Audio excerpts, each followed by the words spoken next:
Buenos días.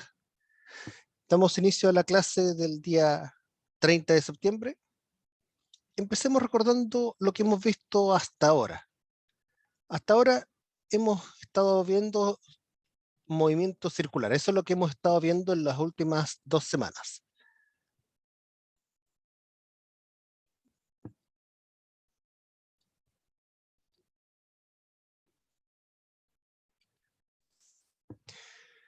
Y muy a grandes rasgos hemos visto dos tipos de movimiento circular. El movimiento circular uniforme, que vamos a llamarle MCU, y el uniformemente acelerado, que vamos a recordar en un ratito más.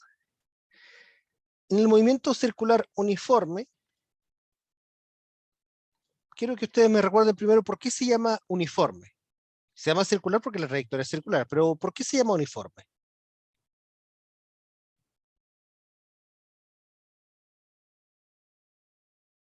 Porque tiene una rapidez constante. Rapidez constante, exactamente. Entonces el movimiento circular uniforme es un movimiento que tiene trayectoria circular con rapidez constante.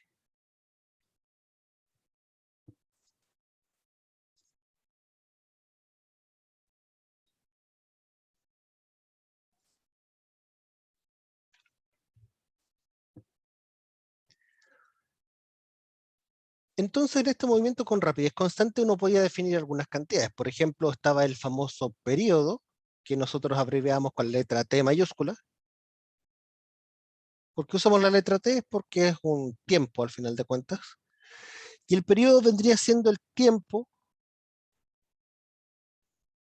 requerido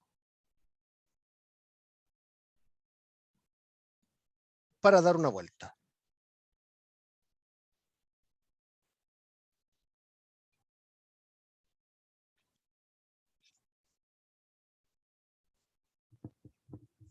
Entonces, si ustedes les dicen, por ejemplo, que una piedra en una boleadora da 30 vueltas en un tiempo de 10 segundos, ustedes toman los 10 segundos, los dividen por las 30 vueltas y les da el tiempo que demora una vuelta, que serían 0,33 segundos aproximadamente. Así que, muy a grandes rasgos, periodo se puede calcular como el número de vueltas, como una fracción donde en el denominador, perdón, está el número de vueltas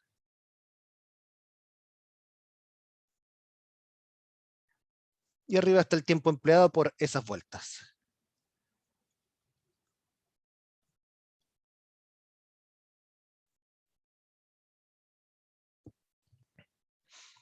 Y nosotros también habíamos hablado de la frecuencia.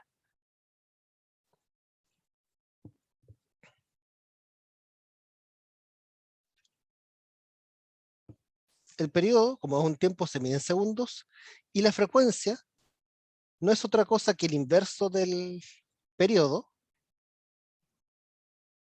y se mide en hercios o hertz, que es lo mismo que decir 1 dividido por segundo. Y lo que dice la frecuencia es el número de vueltas por segundo.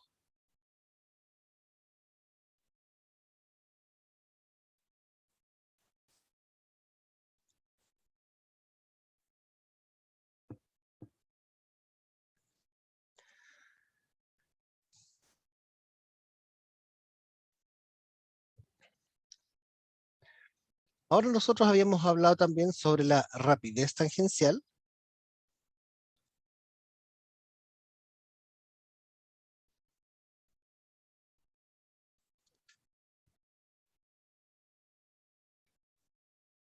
que al final de cuentas no es otra cosa que en un movimiento con rapidez constante, no es otra cosa que la distancia total recorrida dividida por el tiempo empleado.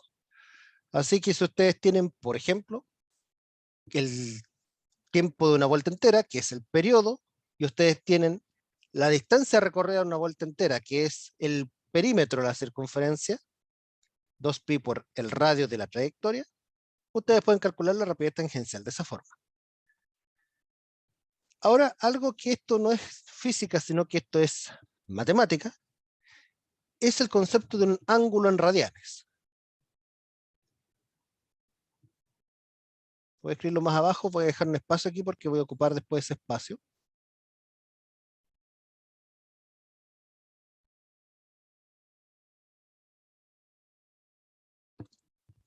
Un ángulo en radianes, les recuerdo, que se calcula como el arco subtendido dividido por el radio. En términos un poco más gráficos, me refiero yo a lo siguiente. Si este es una circunferencia y ustedes quieren calcular el ángulo entre, por ejemplo, un punto acá y otro punto aquí, lo que ustedes tienen que hacer primero es identificar dónde está el centro, trazar los radios, aquí está el ángulo, y tienen que ustedes conocer esta distancia recorrida aquí.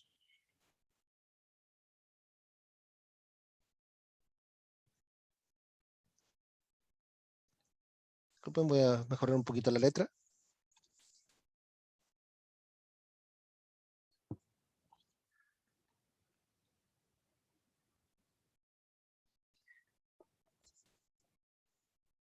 Y de esa forma ustedes pueden calcular un ángulo, perdón, en radianes.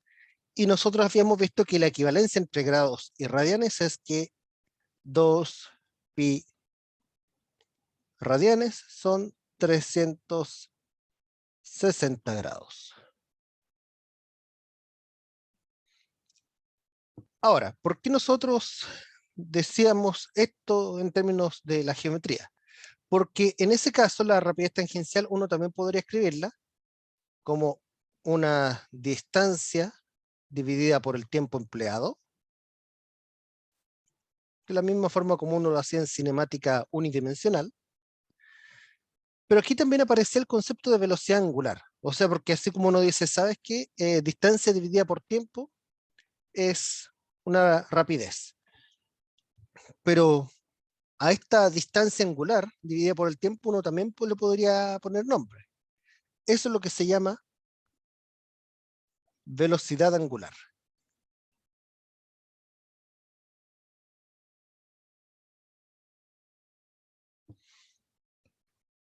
Y se abrevia por la letra griega omega. En algunos libros también aparece el concepto frecuencia angular. Es lo mismo, ¿ya? Frecuencia angular y velocidad angular es lo mismo. No es lo mismo que frecuencia, por si acaso. En un movimiento circular uniforme,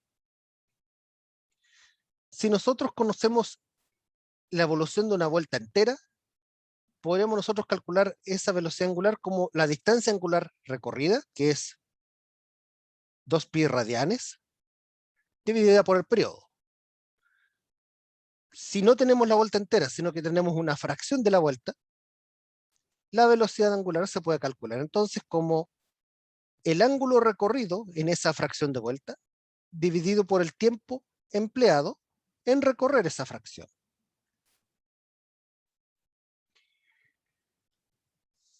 Ahora, si ustedes observan estas dos ecuaciones, pueden darse cuenta que la rapidez tangencial se puede escribir como la rapidez angular multiplicada por el radio. Y ustedes también pueden deducir lo mismo a partir del segundo conjunto de ecuaciones, considerando además esta información extra de la definición de radianes. Y con eso ustedes pueden darse cuenta que en general la rapidez tangencial también se puede escribir como omega por R.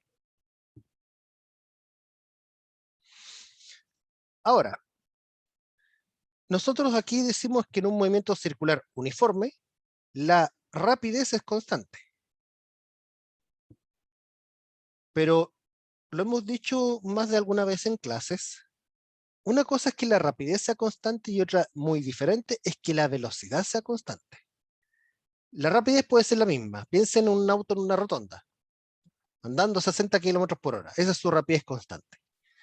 Pero si el auto aquí está dando una vuelta en esta rotonda, en este primer punto de la derecha, su vector de velocidad va a ser esta línea verde. Y en una posición posterior va a ser esta otra línea verde. Pueden las líneas de estas dos tener la misma longitud, pero tienen diferente dirección. Así que con eso basta para uno decir, ¿sabe qué? El vector velocidad cambió. No cambió su módulo, pero cambió su dirección. Así que debido a eso es que existe algún tipo de aceleración. Y eso es lo que nosotros llamamos aceleración centrípeta.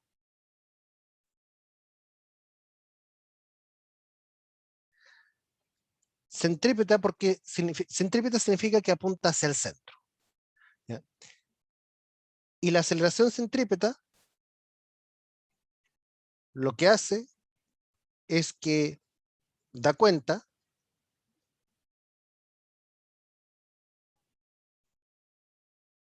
del cambio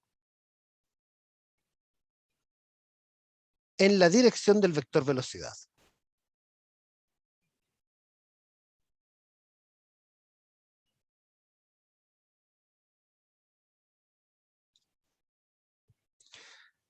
Pueden ver de que hay una diferencia. Aquí yo arriba no había escrito la flechita para las rapideces.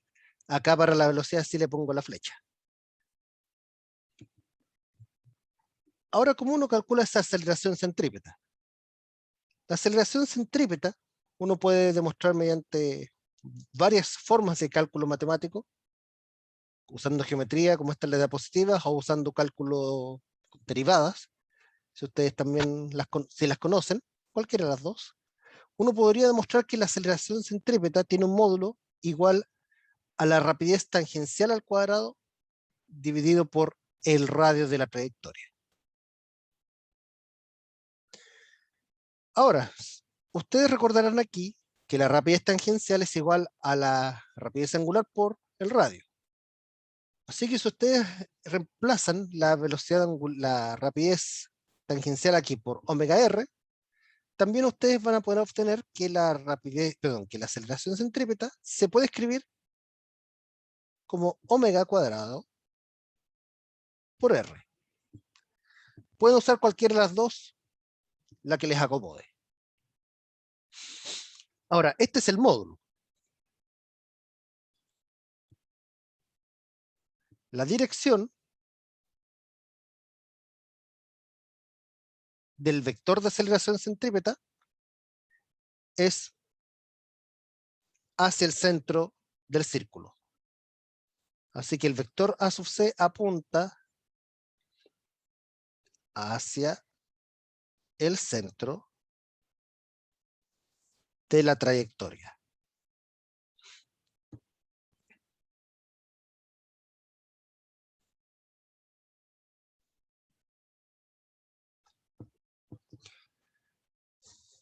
Eso nosotros habíamos visto respecto de movimiento circular uniforme.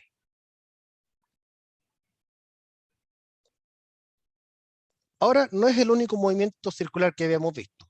Como ya anticipamos al comienzo, también existe el circular acelerado. Y alguien tiene una pregunta, ¿sí? Profe, por ejemplo, si en un ejercicio nos dan la rapidez angular, ¿es lo mismo que decir que la velocidad angular? Exactamente lo mismo.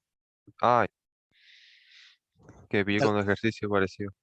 sí, tal vez la única diferencia de repente puede ser un signo, ¿ya? Lo que pasa es que si ustedes miran, por ejemplo, esta misma figura que está aquí, la del círculo aquí en color rojo. Si su partícula se mueve en sentido antihorario, su velocidad angular va a ser un número positivo. Si se mueve en sentido antihorario va a ser negativo, pero nada más. Pero es la única diferencia. Bueno, profe, gracias. ¿Nada?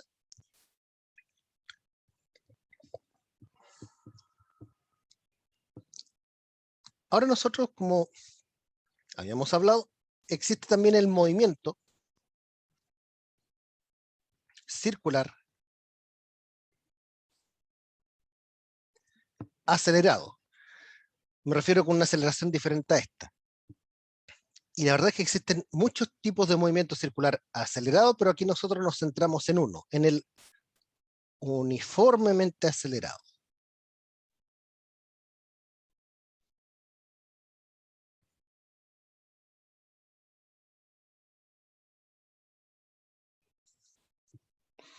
Se llama uniformemente acelerado porque en este caso la rapidez tangencial va aumentando o disminuyendo, va cambiando, digamos, a una tasa constante.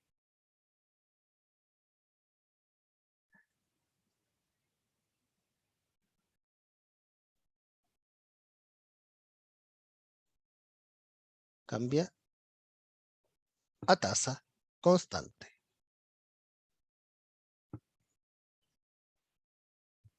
Pero no solo la rapidez tangencial, la rapidez angular también cambia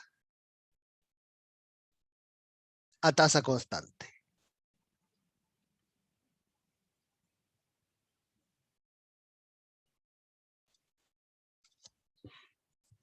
Entonces aquí es donde aparece el concepto de aceleración angular.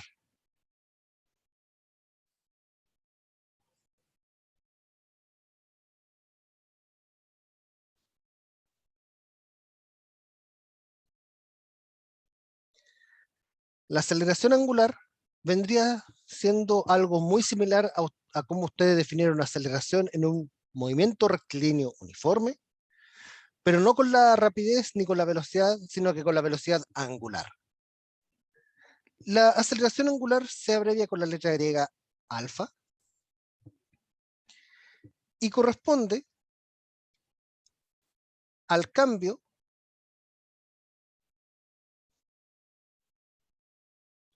de la velocidad angular en el tiempo.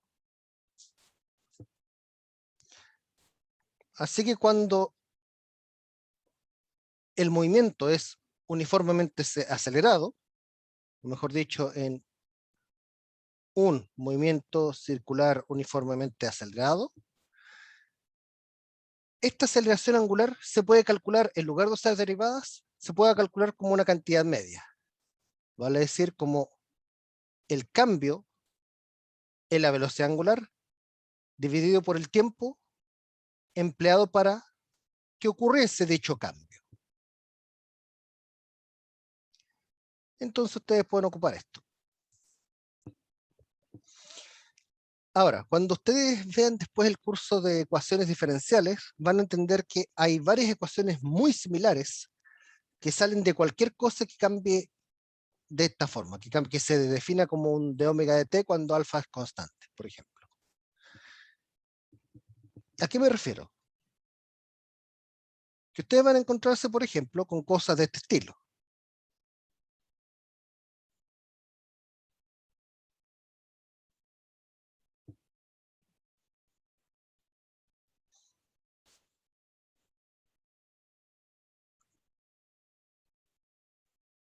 Esto también es válido para un movimiento circular uniforme. Y esta ecuación, ustedes habían visto una muy similar en cinemática unidimensional. Otra más. Por ejemplo, velocidad final angular al cuadrado menos velocidad angular inicial al cuadrado, y es igual a 2 veces aceleración pero angular por desplazamiento pero angular. También habíamos visto una muy similar en cinemática unidimensional. Otra más. Posición angular en el tiempo es igual a la posición angular inicial más la velocidad inicial pero angular por el tiempo transcurrido más un medio de aceleración angular por el tiempo transcurrido al cuadrado. También habíamos visto una muy parecida a esta para la posición sí en el caso de cinemático unidimensional. Piensen que cuando ustedes están trabajando con lanzamiento de proyectiles, la coordenada I, la posición en I, es I igual a posición inicial en I, velocidad inicial en I, y aquí tenemos el menos G. Es solamente por la naturaleza de cómo uno define aceleración, y aquí estamos considerando el hecho de que estamos en un movimiento circular con aceleración constante. Ahora, si nosotros pensamos aquí con el tema de las aceleraciones, estamos viendo aquí, por un lado, de que la velocidad cambia a tasa constante, así que como cambia, existe una aceleración angular. Ahora, el hecho de que la rapidez tangencial cambie implica también que existe, además de la aceleración centrípeta, existe también una aceleración tangencial, que es lo que vamos a recordar ahora.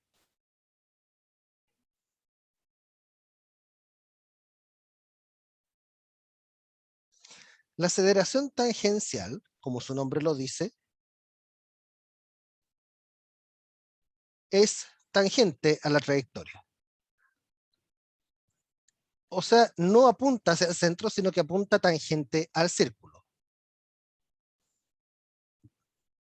Apunta tangente al círculo.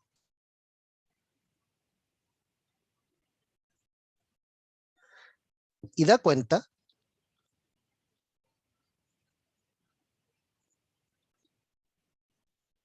del cambio en la rapidez tangencial.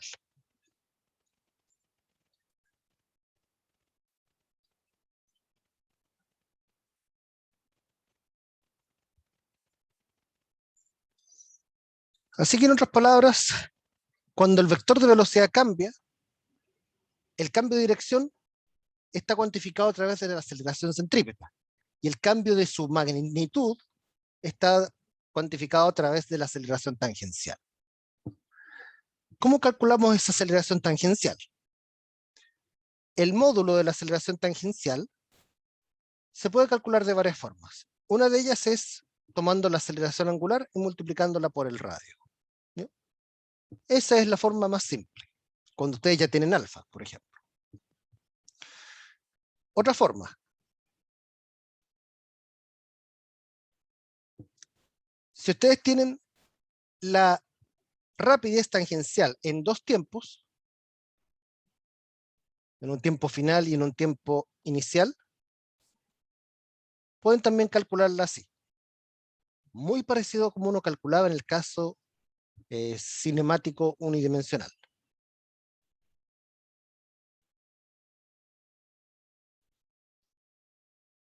Aquí igual les recomiendo tener cuidado sí con el tema de los signos. Aquí vamos a mejor definir un signo positivo cuando se trate de movimiento antihorario y negativo cuando se trate de movimiento en sentido horario.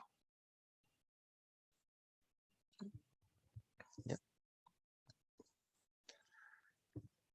Ahora, cuando tenemos un movimiento circular uniformemente acelerado, tanto alfa como a sub t son constantes.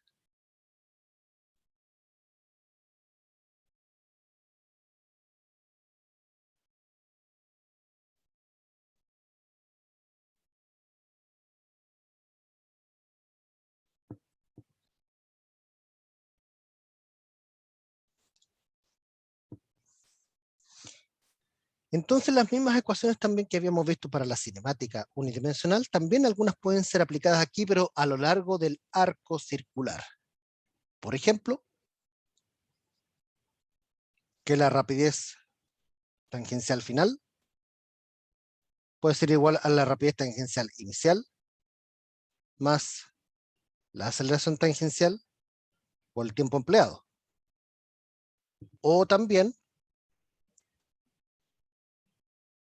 que alguna... No, ahí no, vamos a quedarnos hasta ahí nomás, por un momento. No, perdón, voy a escribir una más. Que la tangencial final al cuadrado menos la tangencial inicial al cuadrado va a ser igual a 2 veces la aceleración tangencial por la distancia recorrida a lo largo del arco circular. Si ustedes ven estas dos ecuaciones que están aquí, es no otra cosa que adaptar ecuaciones que habíamos visto en el movimiento rectilíneo uniformemente acelerado y adaptarlas al caso circular. Y antes que se me quede en el tintero, vamos a hablar de la aceleración total.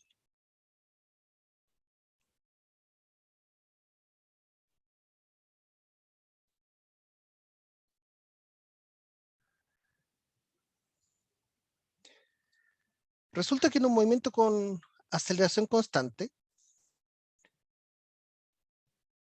aquí también había olvidado mencionar, disculpen, la aceleración centrípeta. Lo voy a mencionar antes que se me quede en el tintero.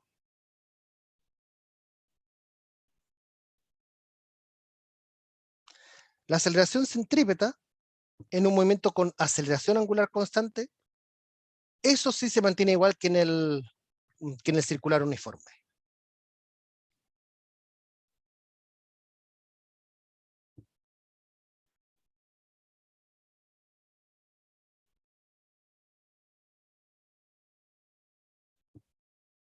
Solamente que como la rapidez cambia, la aceleración centrípeta cambia. Y ahora sí, hablamos de la aceleración total.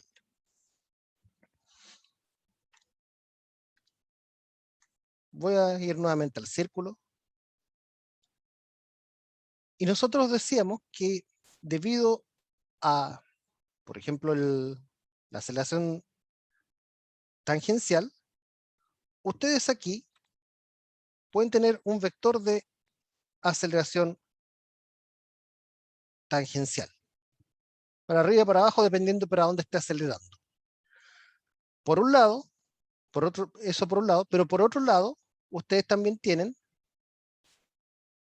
un vector de aceleración centrípeta, que ese apunta hacia el centro.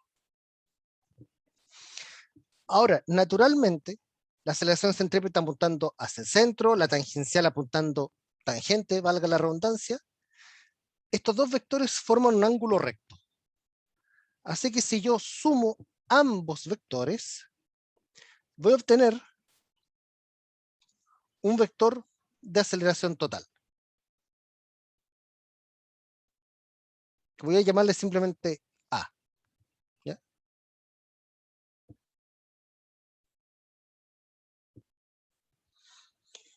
Y el vector de aceleración total se calcula como la suma de los vectores de aceleración centrípeta y de aceleración tangencial. ¿Ok?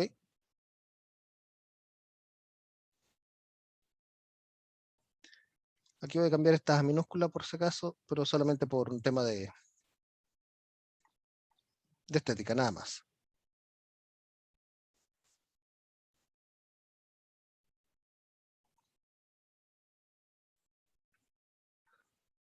Ahora, como son perpendiculares, ustedes pueden ver aquí la figura, el módulo del vector que salga aquí va a ser un vector formado por componentes, una componente entre comillas horizontal que es la centrípeta y una vertical que es la tangencial. Así que si ustedes quieren calcular el módulo de esta aceleración, tienen que considerar que esto al final de cuentas es un triángulo rectángulo en el cual un cateto es la aceleración centrípeta y el otro es la aceleración tangencial. En otras palabras, si yo tomo esto mismo,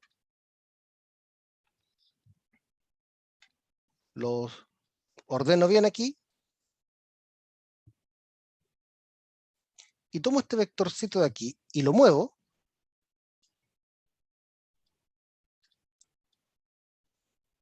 van a tener un triángulo rectángulo.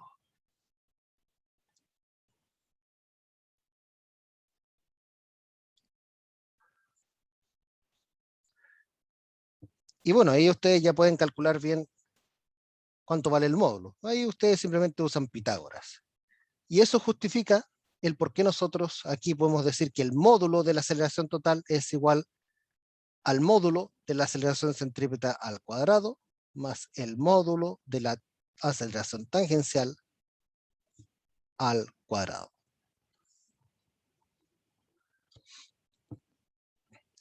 hasta ahí habíamos visto nosotros la semana pasada. Este fue un repaso ultra express de todo lo que vimos de movimiento circular. No sé si hay alguna duda que haya quedado. Aprovecho aquí de preguntar.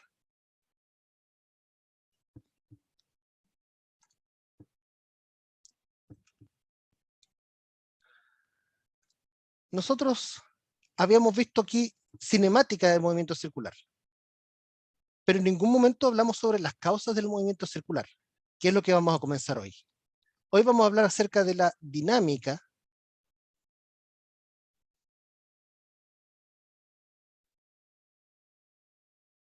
del movimiento circular. En otras palabras, las causas.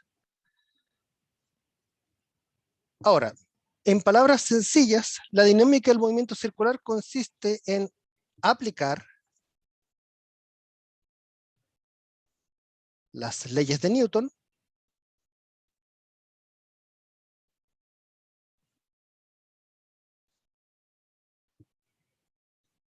al movimiento circular.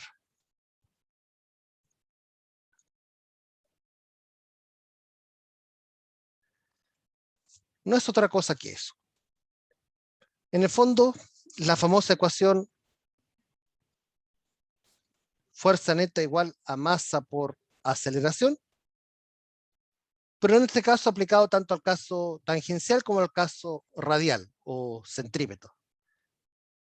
En realidad, en eso consiste la dinámica del movimiento circular. No, así que en el fondo ecuaciones nuevas no hay aquí. Son simplemente esta F igual a M por A y todo lo que ustedes ya aquí conocen de lo anterior. Ahora, un concepto con el que de repente ustedes se pueden confundir, porque es motivo de confusión frecuente. Porque muchas veces a uno le preguntan, bueno, ¿y qué pasa con la fuerza centrífuga? Nunca hablamos de fuerza centrífuga. Y claro, resulta de que en realidad para ustedes poder entender bien el concepto de fuerza centrífuga necesitan una matemática un poco más avanzada, ¿ya? Por eso no se ven en este curso. Pero si ustedes imaginen aquí un auto en una rotonda, si el auto va muy rápido, ustedes van a sentir, dentro del auto, ustedes sienten como que algo los empuja como hacia afuera en la curva. Pero si ustedes lo miran en forma externa, así como quien mira desde arriba un auto en una rotonda, no es que algo los esté empujando hacia afuera, sino que cuando van aquí, andando con velocidad para allá, por ejemplo, su cuerpo quiere seguir andando en esa dirección, debido a la inercia. La inercia quiere hacer que uno siga andando en línea recta, pero el auto, por otro lado, está dando la vuelta. Entonces, claro, su cuerpo quiere seguir para allá, pero su auto está moviéndose para allá, o quiere girar para allá. Por eso que ustedes sienten como que algo los está tirando hacia afuera. Pero no es que algo los esté tirando hacia afuera en realidad, sino que es simplemente la inercia de su propio cuerpo de querer mantener la línea recta. Y el auto que está cambiando de dirección. ¿Ya? Esa es la explicación de esa especie de efecto centrífugo que uno siente, pero que mirándolo desde afuera, en realidad es un efecto aparente. ¿Ya? Es solo aparente. No está aquí descrito con la matemática que estamos usando hasta ahora. Ok. Veamos algunos ejemplos de dinámica del movimiento circular. Así que para eso me voy a ayudar aquí de un par de cosas, un par de figuras que lo voy a sacar de las diapos porque son mejores que las que podría hacer yo en términos de habilidad de dibujo. El primer ejemplo que aquí vale la pena analizar es el llamado péndulo cónico.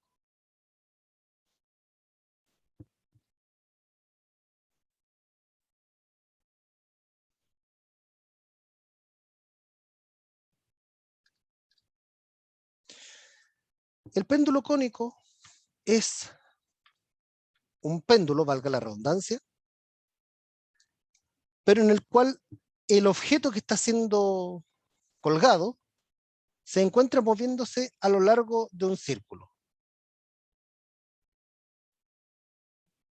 En este caso un círculo horizontal. Ese es un péndulo cónico. En lugar de ser un péndulo en el cual va y vuelve, como un péndulo de un hipnotizador, por ejemplo, o un columpio, en un péndulo cónico la verdad es que en lugar de ir y volver, está dando vueltas en un círculo horizontal. Describamos las fuerzas entonces existentes aquí. Vemos que aquí el dibujo ya nos hace parte de la pega. Primero está la fuerza peso y en segundo lugar está la tensión de la cuerda. Así que coloquemos estas dos fuerzas en un diagrama de cuerpo libre.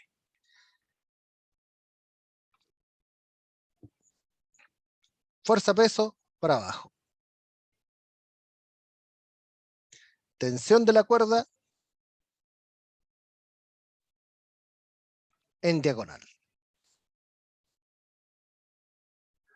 Para evitar aquí confundirnos con el periodo, aquí a esta le voy a llamar F por el momento de fuerza, ¿ya? Que es lo que aquí aparece como T de tensión, ¿ya? Es lo mismo.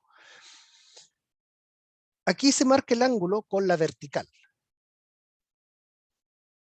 Ese ángulo, por ser ángulos correspondientes, es el mismo que hay aquí con la vertical.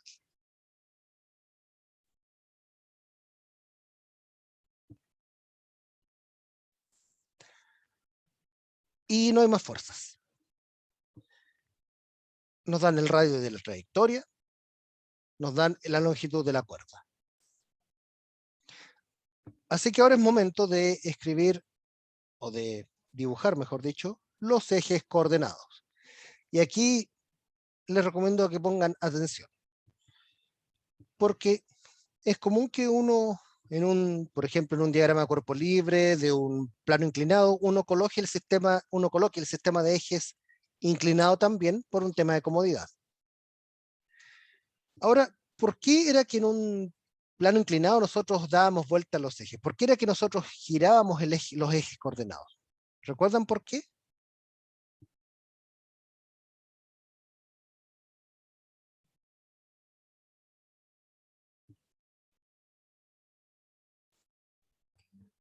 para que coincidiera la aceleración con uno de los ejes.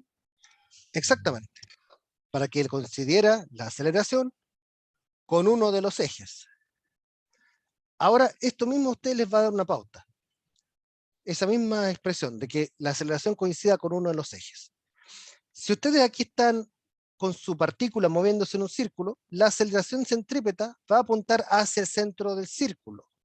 Así que la aceleración aquí va a ser, la única aceleración que va a haber por el momento va a ser de tipo centrípeta y va a ir hacia el centro. O sea que aquí, si ustedes tienen que dibujar su sistema de ejes coordenados, lo mejor es que dibujen el eje X horizontal, en la misma dirección donde va a ir la aceleración centrípeta. Aquí no conviene, en este caso, dar vuelta a los ejes, porque si no les va a quedar la aceleración con componente en ambos ejes y eso es más difícil de calcular. ¿Para qué vamos a complicarnos extra? Entonces aquí está el eje X y el eje Y. En algunos libros son un poco más estrictos con la matemática y a este eje X, en lugar de ponerle X, le ponen eje radial, ¿ya? Pero al final de cuentas, la matemática por el momento no va a cambiar tanto. Entonces, describamos las ecuaciones de movimiento. Voy a empezar aquí con el eje Y, que es el que es más fácil, ¿ya? Suma de fuerzas en el eje vertical. En el sentido positivo tenemos una componente de la tensión de la cuerda, la componente que está pegada, adyacente, al ángulo Z. O sea, F coseno de Z. Hacia abajo tenemos completamente la fuerza peso. Ahora, en el caso del péndulo cónico, un péndulo cónico en situación ideal, se mantiene siempre a la misma altura. Así que no hay aceleración a lo largo del eje vertical.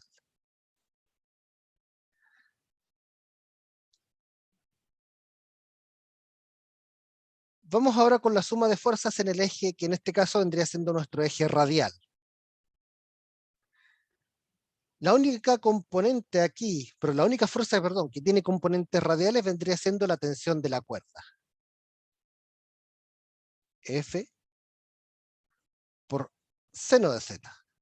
Seno porque es la componente opuesta al ángulo Z. Y no hay más fuerzas en el sentido radial, en la dirección radial. Y eso tiene que ser igual a la masa por la aceleración radial. O sea, masa por la aceleración radial, que esa es la famosa aceleración centrípeta. Así que aquí tenemos dos ecuaciones. Tenemos una para el eje vertical y otra para el eje radial. Muy bien. Ahora, ¿cómo determinamos la tensión de la cuerda y la rapidez de la partícula? Porque fíjense lo siguiente, de que para poder mantener un ángulo se necesita una rapidez mínima. Si su rapidez es muy baja, la partícula va a caer y el ángulo va a disminuir. Entonces, para poder mantener un ángulo aquí fijo de inclinación, la partícula tiene que moverse con alguna rapidez mínima.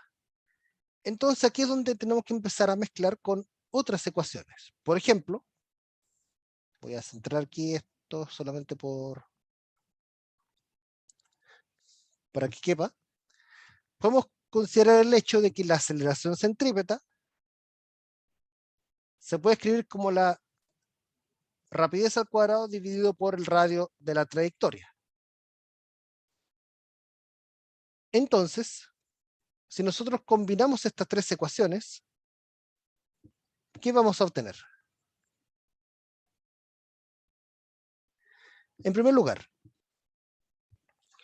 la segunda ecuación dice F seno de Z va a ser igual a la masa por la aceleración centrípeta.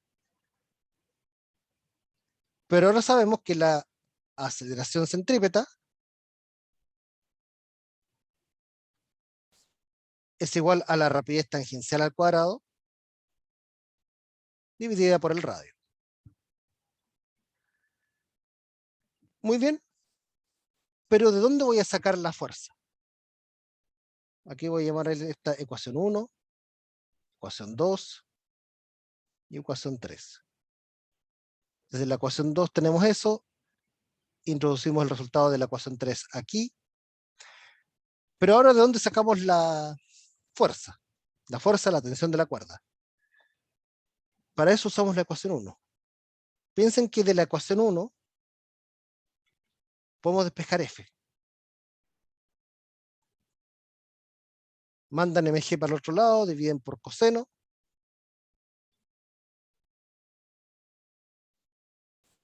Van a tener esta expresión.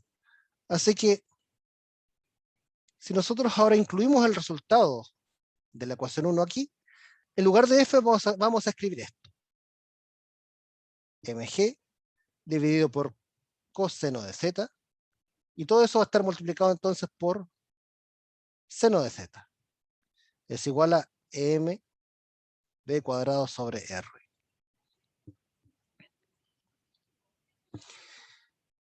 Pueden darse cuenta, en primer lugar, que las masas se cancelan de la ecuación.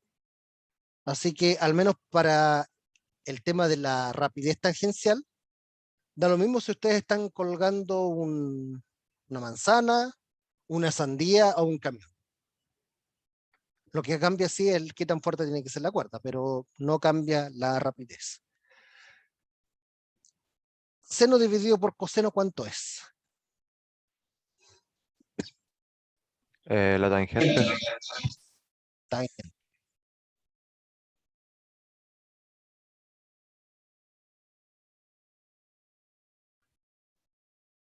B cuadrado dividido por R. Y ahora podemos despejar la rapidez.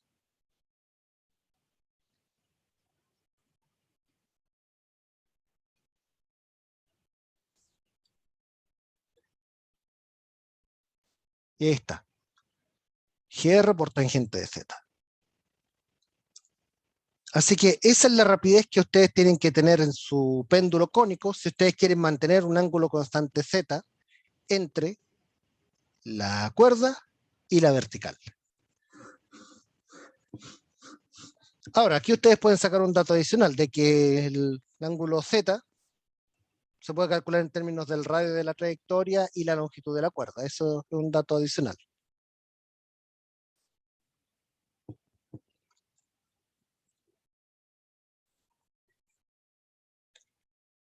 Y así es como se analiza un péndulo cónico. Si se dan cuenta, en el fondo fue hacer un diagrama de cuerpo libre, al igual que como lo hacíamos con las primeras semanas del curso, solamente que en este caso, en lugar de una aceleración en un movimiento rectilíneo, va a ser una aceleración de tipo centrípeta. Y el resto es combinar ecuaciones, hacer álgebra. ¿Consultas o algo que no se haya entendido?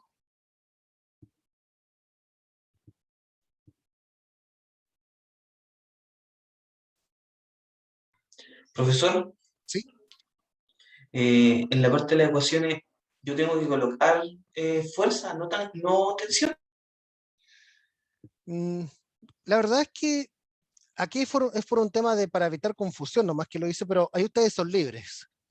Si ustedes, por ejemplo, hubiesen colocado tensión, ustedes habrían tenido que colocar tensión aquí en todas las F y estaría bien.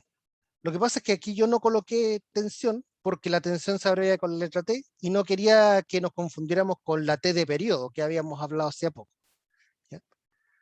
Pero ahí ustedes son libres de usar la letra que quieran. Ustedes pueden usar F de fuerza o usar la T de tensión o usar F sub T de fuerza de tensión. Ustedes son libres ahí de ocupar el símbolo que ustedes quieran.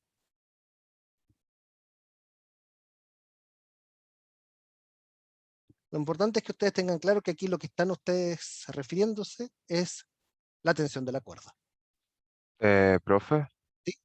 la L, cuando usted quiso hacer una forma de equilibrar el ángulo, ¿la ¿Sí? L es la cuerda? Sí, es la longitud de la cuerda. Ah, ya.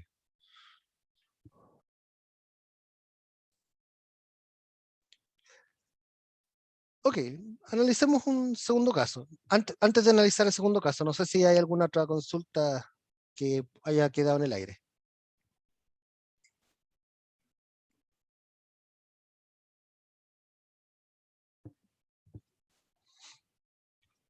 Ya. Ok, consideremos un problema. Sí, Profesor, sí, adelante. ¿tiene una duda en el chat? Oh, no lo había visto, disculpen. ¿Cómo llegué a la última ecuación? A la de a esta de acá, a la de la velocidad. A la de la derecha, ya, ok. Sí. Fíjense el péndulo cónico. Voy a hacer un poquito de zoom aquí.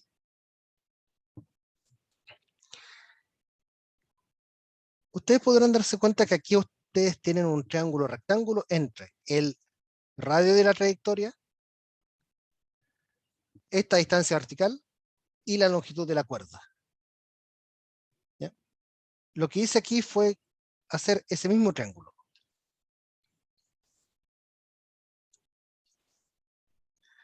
Aquí está el radio de la trayectoria, aquí está la longitud de la cuerda y este es el ángulo con la vertical. Piensen que aquí ustedes tenían la plomada de su péndulo, ¿ya? Dando vueltas en este círculo horizontal. Entonces esta ecuación la saqué del análisis del triángulo verde. ¿Ya? Tal vez lo hice muy rápido, sí, pero de ahí viene.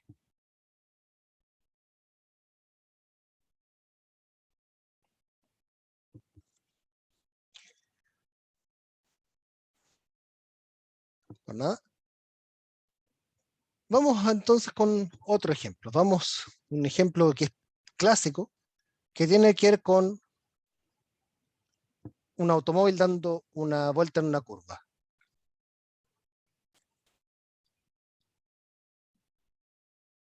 Curvas en carreteras.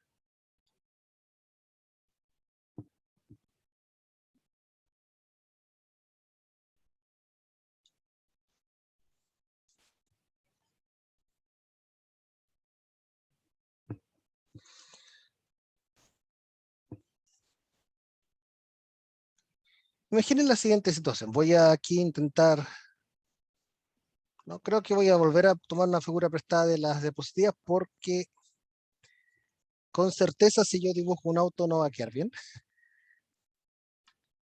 Imagínense la siguiente situación. Un auto dando una vuelta en una curva con rapidez constante. Supongamos que ustedes aquí conocen los coeficientes de roce. Conocen el coeficiente de roce entre los neumáticos y el pavimento.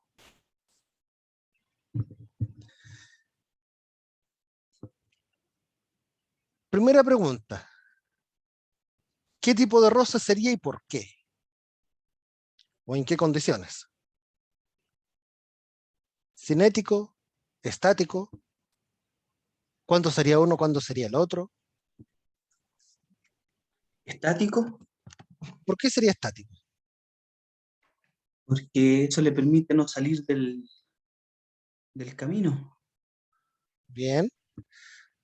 De hecho, tiene que ser un roce estático, porque roce estático cuando no hay deslizamiento. Como dice su compañero, es que no se salga del camino, que no pierda el control. Si ustedes tuviesen aquí un roce de tipo cinético, significa que el auto, aquí la rueda está deslizando. O sea, el auto está patinando. No es la situación que la mayoría quiere cuando está en una carretera. Si el auto está patinando es porque están perdiendo el control del vehículo. Así que aquí una pregunta que es válida es, ¿cuál es la rapidez máxima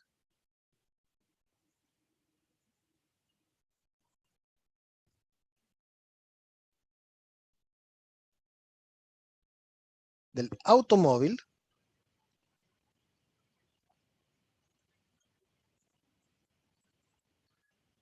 en función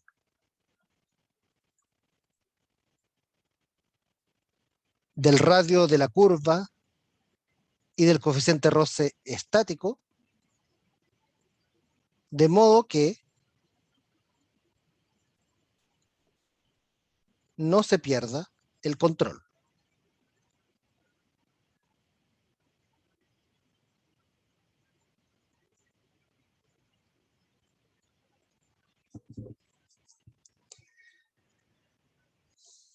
Así que aquí voy a hacer un diagrama de cuerpo libre. Primera cosa, estamos aquí en el planeta Tierra, así que la primera fuerza que tiene que estar actuando aquí es la fuerza peso, que apunta hacia abajo.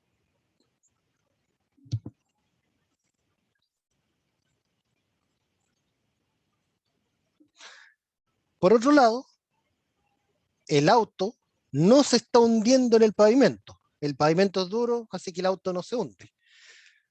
¿Cómo nosotros cuantificamos el hecho de que el auto no se hunde? ¿A través de qué fuerza? ¿De la normal?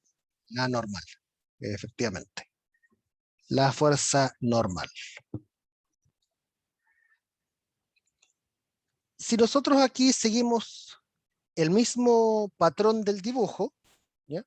Piensen que ustedes están mirando desde aquí. Imaginen que aquí ustedes están mirando para allá. Esto intentó ser un ojo, por si acaso. Ustedes tendrían que el auto puede mantener la curva gracias a la fuerza de roce estático. En este caso, el roce estático, según nuestro dibujo, según la figura, está apuntando hacia la izquierda, ¿ya? Lo importante es que apunta en el eje radial.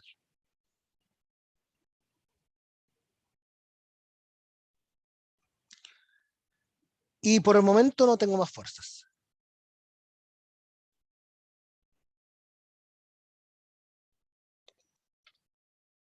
Así que ahora coloquemos los ejes coordenados. Nuevamente, el mismo consejo que yo les di hace un rato. Coloquen los ejes de modo tal que las aceleraciones ojalá coincidan con algún eje. Entonces el primero que va a estar aquí, el eje vertical, ese es el más sencillo, no va a haber problema aquí. El eje horizontal, perdón, el otro eje, va a coincidir con la aceleración centrípeta. O sea, va a coincidir con una línea que vaya desde el auto hasta el centro de la curva. Profesor, ¿Sí? ¿esa fuerza S no nos afecta en este diagrama de cuerpo libre? Esa Fs Sí. es la Fe de acá. Ah, Sí, yo le puse otro nombre, pero sí es la misma, por si acaso. bueno. Fe es nuestro diagrama, ¿ya? Por si acaso es lo mismo. Lo que pasa es que aquí está en inglés, de static, para referirse al roce estático. Por si acaso, no, por si ustedes lo ven en diferentes libros, pruebas o evaluaciones, lo que sea, la fuerza estática, yo suelo llamarle F sub V, pero también a veces le llaman F sub S por el inglés. La cinética, yo le llamo F sub C, pero también algunos libros le llaman F sub K, de kinetic en inglés. Así que no se extrañen si ustedes ven estos símbolos diferentes, ¿ya? Incluso algunos autores mezclan los símbolos. En alguna parte usan FE, en otros usan FS en el mismo libro. Y créanme, no es poco usual, ocurre. Ok, tenemos aquí el FI, el eje Y, y aquí tenemos el eje radial, ¿ya? Por el momento lo voy a llamar X, pero también uno podría llamarle eje R nomás. Así que planteemos nuestras ecuaciones. ¿Sí? Una consulta, según el problema, a mí me indica que el roce estático es a la izquierda o también podría salir hacia el otro lado a la derecha. De hecho, depende en realidad de desde dónde nosotros estamos mirando. Por ejemplo, acá si uno mira al auto desde atrás, vemos que está tomando la curva hacia la izquierda, ¿cierto? Entonces, en ese caso, la fuerza roce va a estar hacia la izquierda. Pero ¿qué pasa si nosotros, en lugar de estar mirando desde atrás del auto, lo estuviésemos mirando desde al frente? Nosotros estaríamos viendo que el auto está dando la vuelta hacia nuestra derecha. Entonces ahí habríamos tenido que dibujar la fuerza de roce estático hacia la derecha. Pero en ese caso la aceleración también va hacia la derecha, así que las ecuaciones van a cuadrar igual, ¿ya? El sentido del dibujo depende exclusivamente de desde dónde ustedes se están mirando. Pero ustedes hagan el dibujo de una u otra forma, las matemáticas les van a dar el mismo resultado, Ya, profesor, gracias. ¿no? Ok, entonces planteemos nuestras ecuaciones de movimiento. Suma de fuerzas a lo largo, perdón, del eje radial. Ya que ya llevamos un ejercicio de eso, voy a llamarle inmediatamente eje radial a esto. La única fuerza que hay a lo largo del eje radial vendría siendo la fuerza de roce estática. Nuevamente repito, roce estático porque si de esa forma no patina la rueda en el pavimento. Y esa fuerza sería igual entonces a la masa por la aceleración radial, que sería la aceleración centrípeta. Suma de fuerzas en el eje vertical. La normal y el peso. Y en el eje vertical no está acelerando. Perfecto. Hasta ahí creo que vamos bien. Vamos a agregar aquí un par de ecuaciones. La otra ecuación que vamos a agregar tiene que ver con la aceleración centrípeta. La aceleración centrípeta es igual a la rapidez tangencial al cuadrado dividido por el radio de la trayectoria circular. Y vamos a agregar una cuarta. Aquí me están preguntando por la rapidez máxima.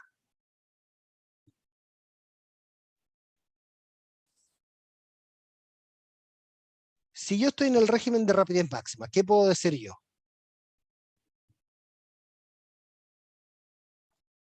¿Qué puedo decir respecto del roce? Fuerza era un roce estático máximo. Vendría siendo el roce estático máximo.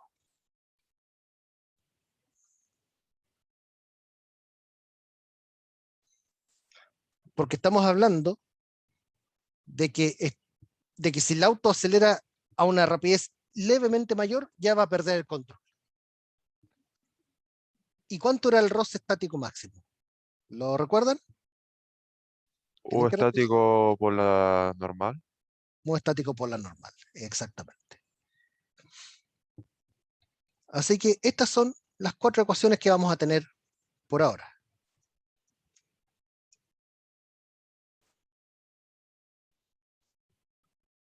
Ya le vamos a poner numerito aquí para ordenar. 1, 2, 3 y 4. Así que tratemos de combinar las ecuaciones para sacar cuánto vale esta rapidez antes de que el auto comience a patinar. Empecemos con la ecuación número 1. La ecuación número 1 nos dice que la fuerza de roce estático es la que provee la aceleración centrípeta. Si nosotros ahora integramos el efecto de la ecuación 2 aquí, vamos a tener que la fuerza de roce estático va a ser igual, no, perdón, no de la ecuación 2, quise decir de la ecuación 3, disculpen. Vamos a tener que la fuerza de roce estático debe ser igual a la masa por la rapidez tangencial al cuadrado, dividida por el radio de la rotonda, o de la curva.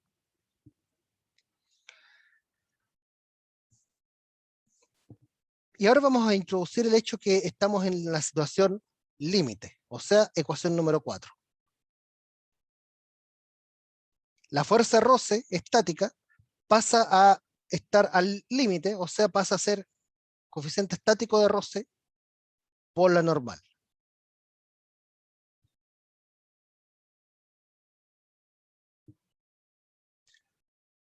Pero ahora quedó la fuerza normal aquí. Pero no hay que desesperarse porque la ecuación 2 tiene información sobre la fuerza normal. La ecuación 2 nos dice que la fuerza normal es igual al peso. Así que esto sería coeficiente estático por mg es igual a mv cuadrado sobre r. Y ahora trabajamos sobre esta última ecuación. Pueden darse cuenta que las masas se cancelan. Así que al final de cuentas aquí da lo mismo si es una bicicleta o si es un camión de 2 tolvas. Lo importante aquí no es la masa, sino que son otras cosas. Despejemos cuánto vale la rapidez. Si ustedes pasan multiplicando la R, van a tener que μe por g por r va a ser igual a v cuadrado. O sea, que la rapidez límite va a ser igual a la raíz de el coeficiente estático de roce por g por r.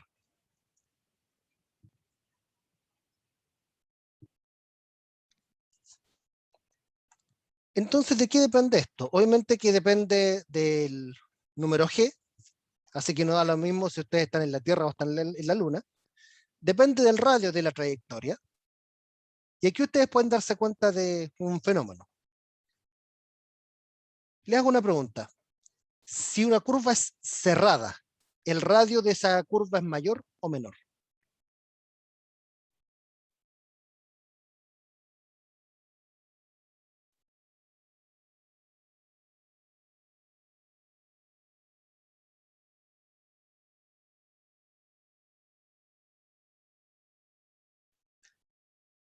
Primero, no sé si entienden el concepto de curva cerrada. No, profe. ¿Ya? Una curva cerrada es una curva brusca, ¿ya? Por ejemplo, esta es una curva abierta. No, mi dibujo fue mala. Esta, por ejemplo, es una curva abierta. Esta es una curva cerrada. ¿Ya? Así que esta de aquí es una curva abierta. Esta de aquí es una curva cerrada. Imaginen que ustedes tomasen un compás. Imaginen, por favor, no quiero que pinche la pantalla, ¿ya? Imaginen que ustedes tomasen un compás y tratasen de describir la forma de esta curva y tratar de medir un radio. El radio de una curva abierta podría ser algo como esto, pero el radio de una curva cerrada vendría siendo algo como esto. Pueden ver que es bastante más chico, bastante más pequeño. Entonces, si ustedes miran aquí, la rapidez límite depende del radio de la trayectoria. O sea, una curva con radio chico tiene una rapidez límite más chica también. Entonces, por lo mismo es que en una curva cerrada, la rapidez límite es menor.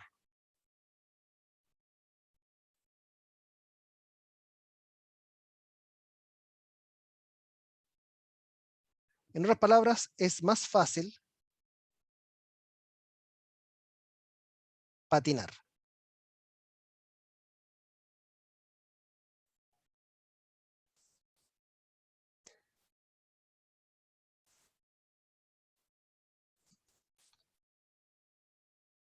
Si ustedes miran, por ejemplo,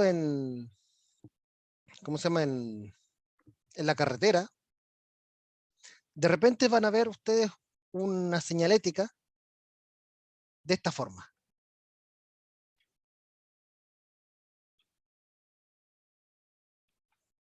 Es por eso que a las curvas cerradas les ponen señalética, porque son más peligrosas. Es más fácil patinar debido a esto, ¿ya?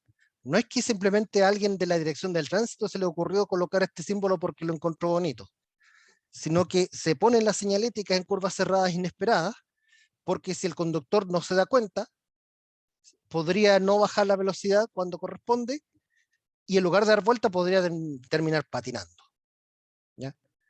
Por eso que la dirección de tránsito coloca señaléticas de curvas cerradas. ¿Qué otra información aquí puede ser importante? Fíjense que nuestra rapidez límite depende del roce.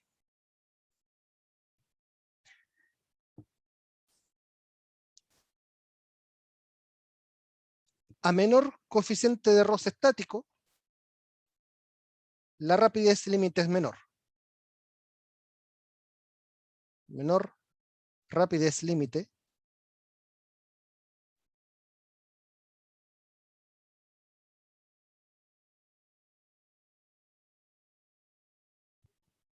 antes de patinar.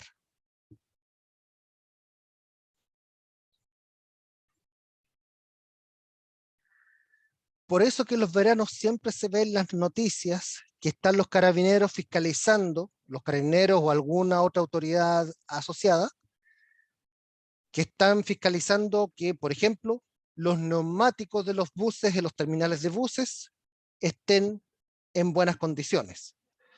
Si sus neumáticos, por ejemplo, casi no se les ven los surcos o están en mal estado, etc., el coeficiente de roce va a ser menor. Eso significa de que va a ser menos la velocidad que va a tener que tener el bus para que este patine. Y considerando que un bus puede tener del orden de 30 pasajeros, es una responsabilidad bastante grande. Así que por eso es necesario que los neumáticos estén en buenas condiciones, para asegurar un buen roce estático en particular, y que el bus no patine al momento de dar una vuelta. ¿Qué me pueden decir de ustedes de un día lluvioso?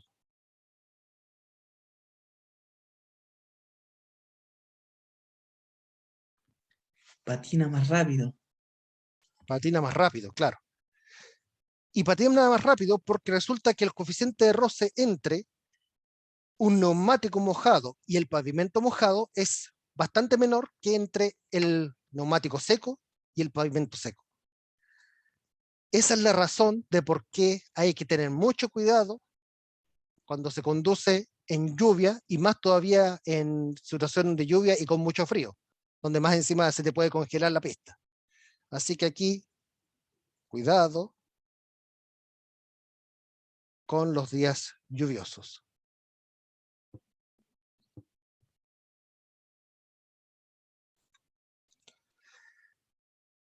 Así que este breve ejercicio que les mostré aquí, en el fondo son unas pocas líneas de cálculo, me demoré más en explicarlo más que en calcular, ¿sí?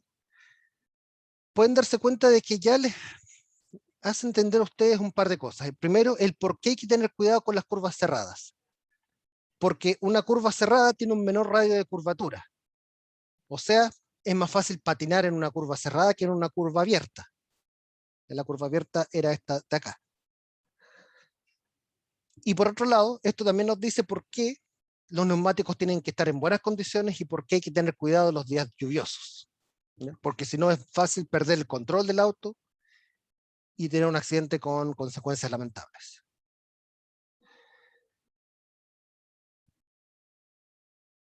Voy a hacer un poquito de zoom out. Y quiero que me digan si hay alguna duda o algo que no quedó claro. Pueden usar el chat o pueden abrir su micrófono y preguntar por voz.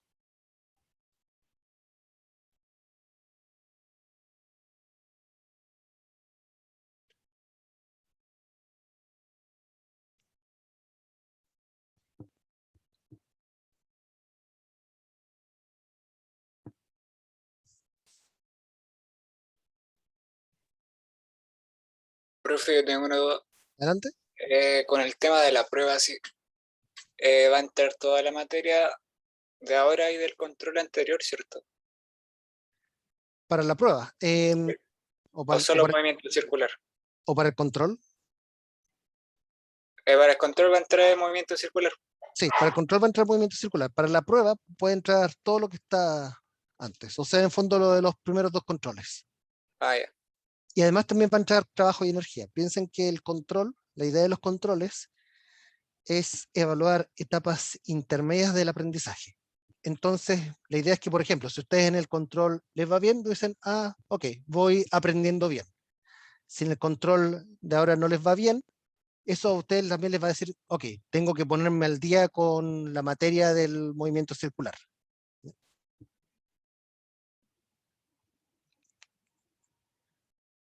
Profe, ¿Sí?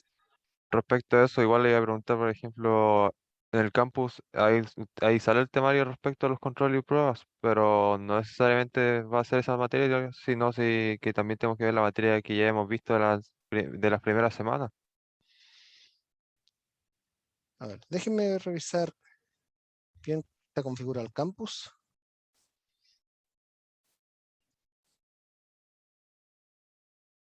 Para poder responder mejor a esa pregunta.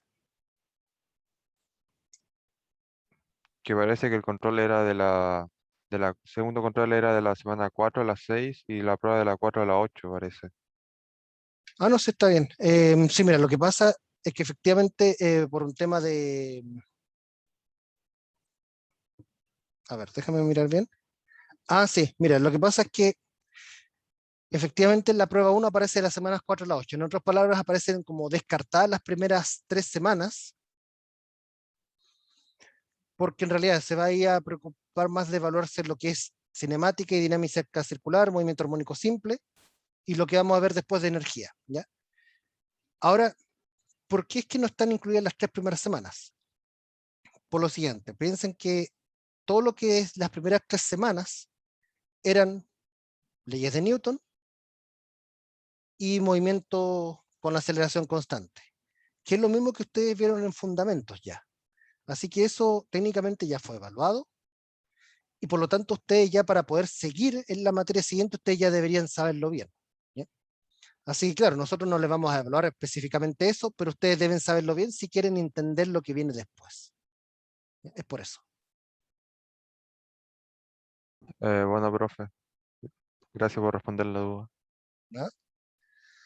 Ok, antes de finalizar, vamos a hacer un ejemplo más o menos relacionado a este, que tiene que ver con las pistas de alta velocidad.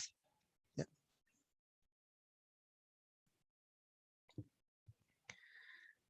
Si ustedes ven en el caso de la Fórmula 1 o incluso de repente también pasa en las carreteras de nuestro país, ustedes van a ver, ups, me equivoqué aquí de lápiz, a ver si. Ustedes van a ver de que no siempre las curvas van a estar confiando exclusivamente en la fuerza de roce para poder determinar cuál es la rapidez máxima, ¿ya? No siempre va a ser así. Y ahí es donde aparece el concepto de curva peraltada.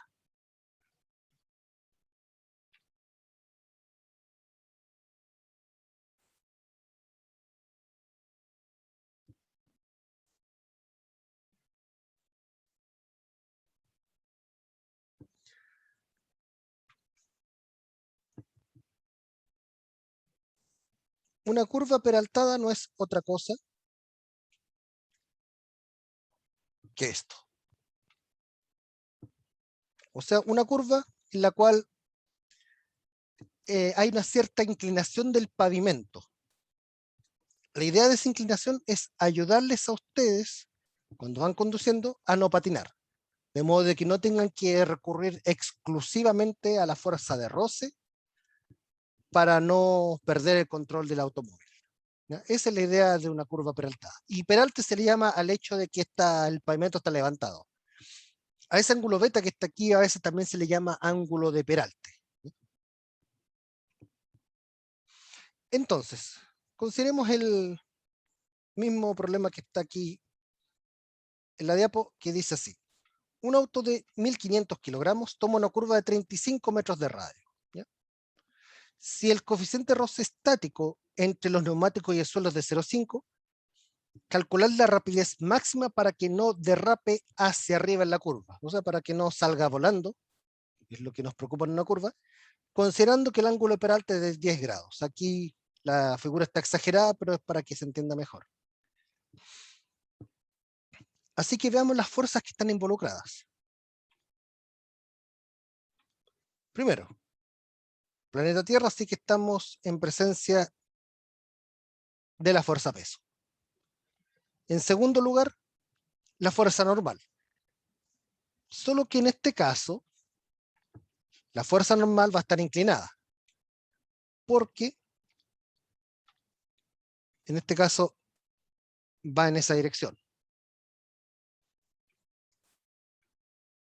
Ahí está, va a estar la fuerza normal. Déjenme colocar las etiquetas de las fuerzas. MG, normal. Ok. Veamos bien qué es lo que nos están preguntando. Dice calcular la rapidez máxima para que no derrape hacia arriba. ¿Ya? Si está a punto de derrapar hacia arriba, significa que esto podría, si acelera un poco más, patinar y comenzar a andar cuesta arriba. Eso es lo que nosotros queremos que no ocurra. Si queremos que eso no ocurra, ¿qué debemos hacer? El roce debe estar en la dirección opuesta. O sea, el roce debe apuntar para allá, de modo tal que ayude a que el auto no siga derecho, no derrape. Así que aquí vamos a colocar la fuerza de roce en esa dirección. Nuevamente, si estamos considerando una situación de no derrapar, o sea, no resbalar, no patinar, es necesario que esta fuerza de roce que está aquí sea un roce de tipo estático. Y no se me quedan más fuerzas en el tintero. Ahora la parte en la que hay que poner atención, ejes coordenados. Naturalmente ustedes pueden ver, saben que esto se parece mucho a un plano inclinado, así que voy a inclinar los ejes. Mi recomendación es que no. Piensen de que si ustedes están aquí en una situación de una curva, la aceleración va a ir apuntando hacia el centro, la aceleración centrípeta. Y si nosotros queremos hacer que los ejes coordenados coincidan al menos con la aceleración, o que uno de ellos coincida con la aceleración, entonces mejor coloquemos el eje X paralelo al plano del círculo, paralelo a la aceleración centrípeta. Y es lo que vamos a hacer. Entonces el eje radial va a estar aquí, de modo tal que la aceleración centrípeta esté a lo largo de esta línea radial. Y por otro lado, está el eje vertical que es perpendicular al eje radial. Y lo último que nos faltan son los ángulos. Este ángulo beta es el ángulo existente entre la horizontal y el plano del pavimento. Ese mismo ángulo está acá. Piensen, es el mismo, es el ángulo entre la horizontal y el plano del pavimento. Y la fuerza de roce, recuerden que va paralela al pavimento. Ahora, la normal es perpendicular a este roce. Si yo para poder generar este ángulo beta tuve que tomar esta fuerza y moverla beta grados desde la horizontal hacia abajo, lo mismo ocurre con la normal. Desde la vertical tuve que moverla beta grados hacia la derecha. Entonces ahí tenemos la información necesaria para poder resolver este problema. Así que vamos con las sumas de fuerzas. Suma de fuerzas a lo largo del eje radial primero. Tenemos una componente de la fuerza normal, que es la componente opuesta al ángulo beta. N seno de beta. Tenemos una componente de la fuerza de roce, que es la componente adyacente al ángulo beta.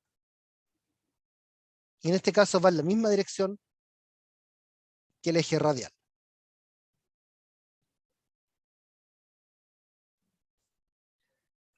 Y ambas juntas son las que proveen la aceleración centrípeta.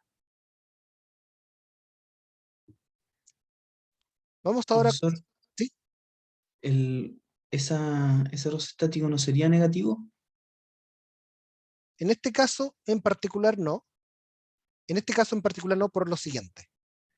Fijémonos en la dirección.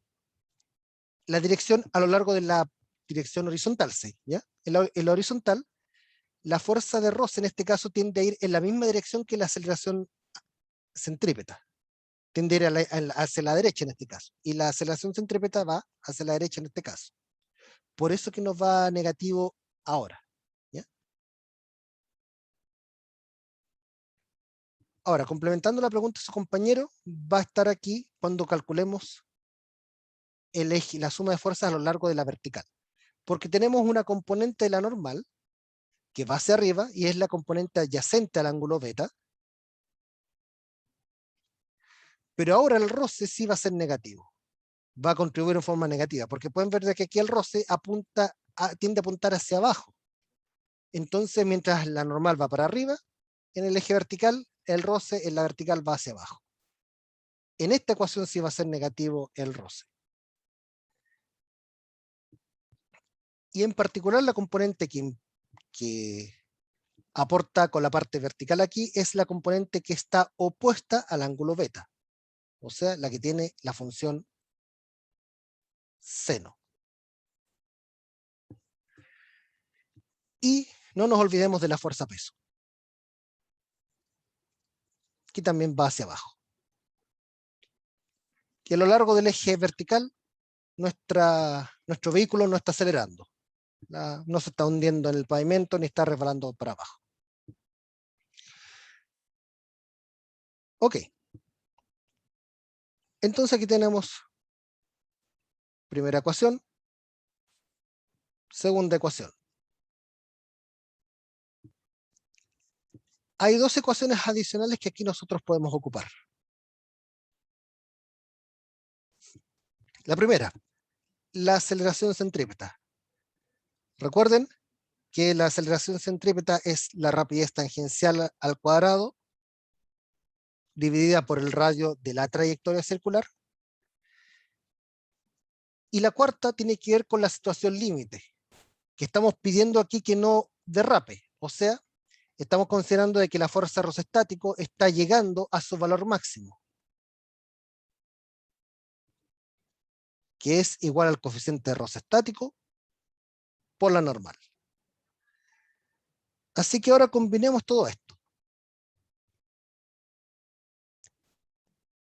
Primero, vemos que las dos primeras ecuaciones tienen las incógnitas normal y fuerza de roce. Así que tenemos que ver cómo nos sacamos esas dos incógnitas de encima. Y aquí lo recomendable es que usemos la ecuación número 4. Si nosotros tomamos la ecuación 4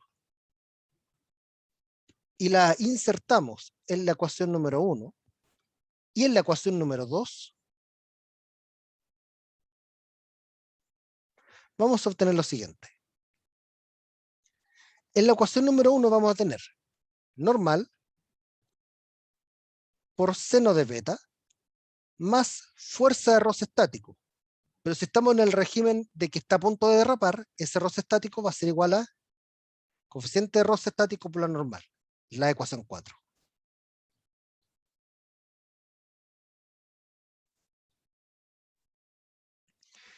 Y aquí ustedes pueden integrar inmediatamente el resultado de la ecuación 3 también.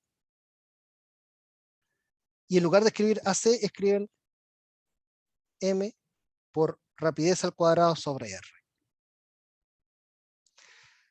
¿Qué pasó con la ecuación número 2? La ecuación número 2 dice normal coseno de beta menos fuerza de roce estático. Nuevamente usamos la ecuación 4. Coeficiente de roce estático por la normal. Por seno de beta. Menos mg va a ser igual a 0. Así que ahora trabajamos con estas nuevas dos ecuaciones. Las dos nuevas incógnitas ahora son la normal y la rapidez. A nosotros nos interesa la rapidez. Nos interesa saber cuál es el límite de velocidad antes de que nuestro auto derrape y pierda el control. Entonces, lo que hacemos es despejar la normal de una para reemplazarla en la otra. La primera ecuación tiene normal y rapidez. La segunda solo tiene normal. Así que voy a aprovecharme de eso. Voy a aprovecharme de que en la segunda ecuación solamente está la fuerza normal. ¿Ya? A esta ecuación de aquí voy a llamarle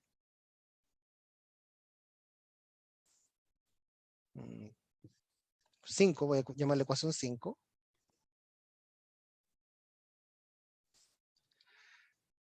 Y vamos a despejar aquí la fuerza normal.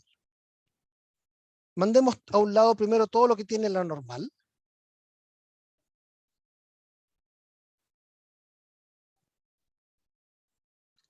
Y al otro lado todo lo que no tenga la fuerza normal. Y ahora tenemos que despejar la normal, pero está aquí repartida en dos términos. Así que aquí lo que ustedes tienen que hacer es factorizar por la normal.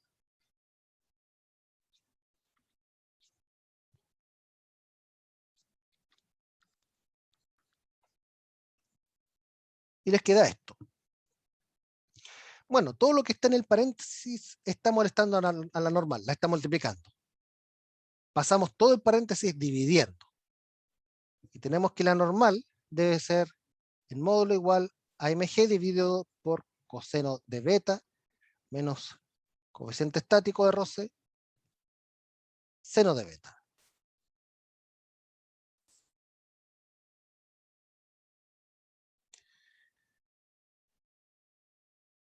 Y ahora ya tenemos todo para reemplazar en la última ecuación de arriba para despejar la rapidez.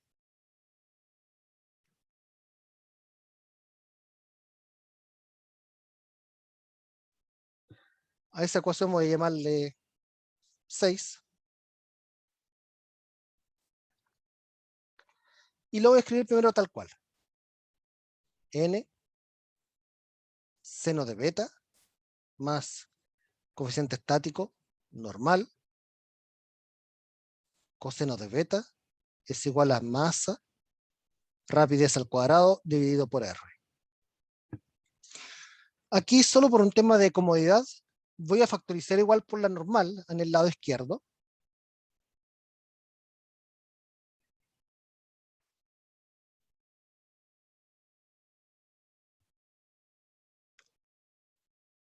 Y el lado derecho voy a escribirlo tal cual.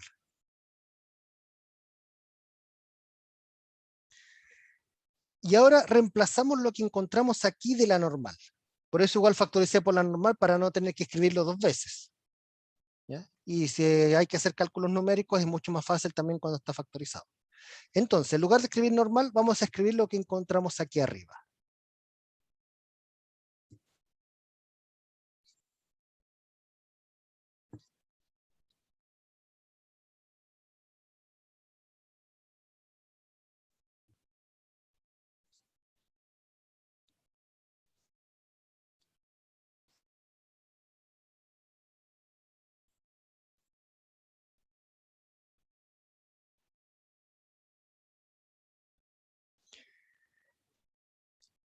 pueden darse cuenta, aquí por si acaso esto es un producto, nuevamente las masas se cancelan.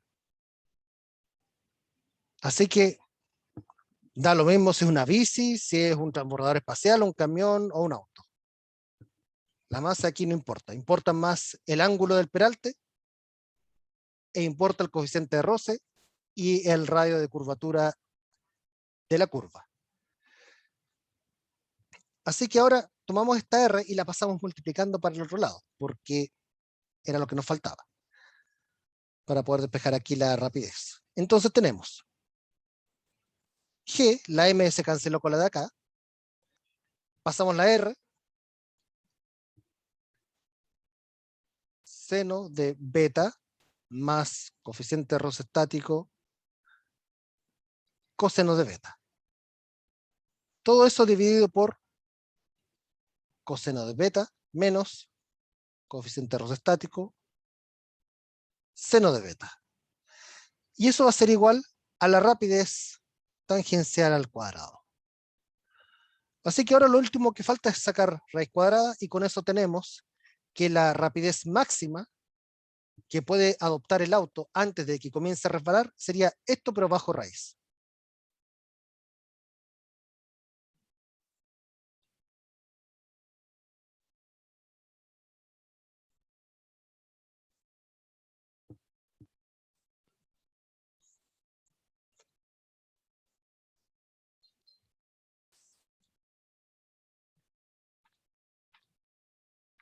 Y el resto ya sería reemplazar por los números y encontrar el valor numérico. Entonces, esta sería la rapidez máxima antes de derrapar.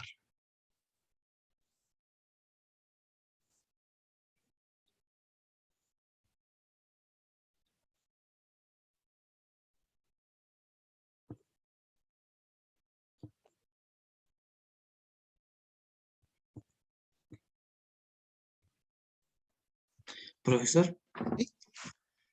entonces, como que ha demostrado que la masa no importa, por esa razón la señalética en el camino no importa si es camión, auto, la misma velocidad es la mínima para todos, para Claro, no al final deslizar. no importa, claro, al Ah, final ya, ya. no, claro. O sea, obviamente que la señalética, yo digo que no importa si es una bici, pero la señalética, claro, esa no está aplicando para las bici. Nadie puede en bici alcanzar 80 kilómetros por hora. Tal vez alguien, pero digamos que no. Pero claro, lo que importa al final no es la masa, como bien dices, porque la masa se nos termina eliminando en las ecuaciones. Si bien todas nuestras ecuaciones las hacemos aquí con la masa, las matemáticas nos dicen que al final del día la masa no importa, pero sí importa la calidad de los neumáticos. En otras palabras, el MUSUV.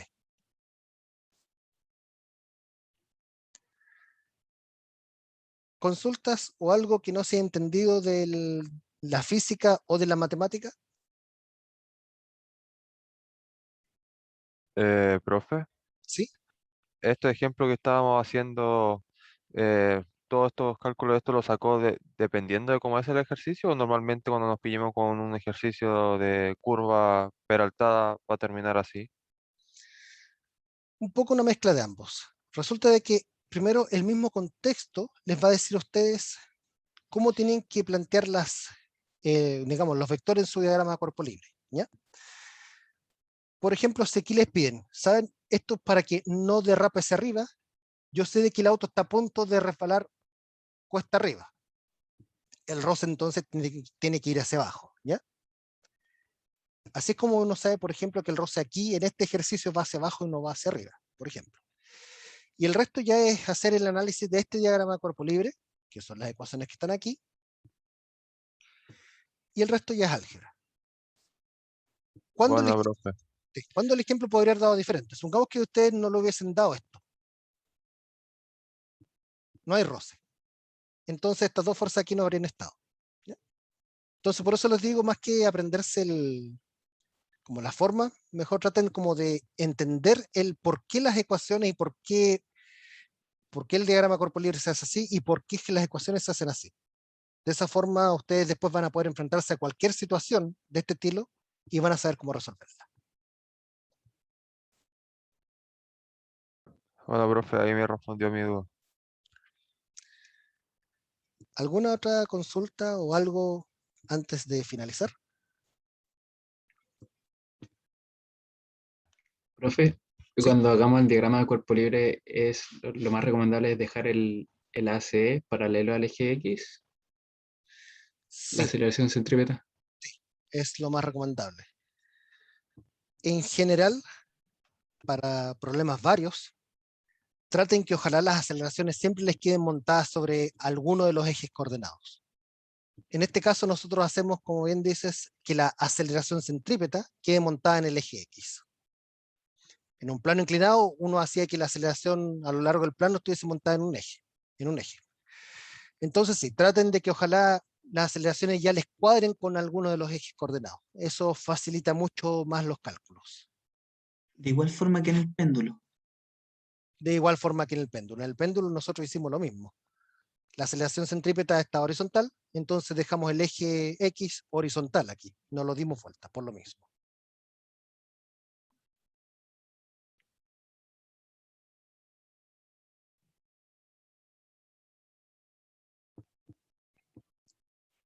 Ok. Bueno, aquí no reemplacé por los números, pero eso lo pueden hacer ustedes, en todo caso. Lo importante era que mostrarles la deducción. No sé si alguna última consulta antes de finalizar. Cualquiera. Cualquier pregunta que haya relacionada con el tema. Profe, yo tengo una consulta, pero ¿le puedo decir antes que finalice la clase con todo? Sí, Por favor. ya, no hay problema. De ahí, después de finalizar ahí, me puedes preguntar. Ok, bueno, entonces la clase de hoy queda hasta aquí. Mañana continuamos. Mañana continuamos en el fondo con el mismo tema. Vamos a ver algunos ejemplos más, solamente que con un poco más de diversidad y complejidad para ir entrenando para el control. Así que dejamos la clase de hoy hasta aquí.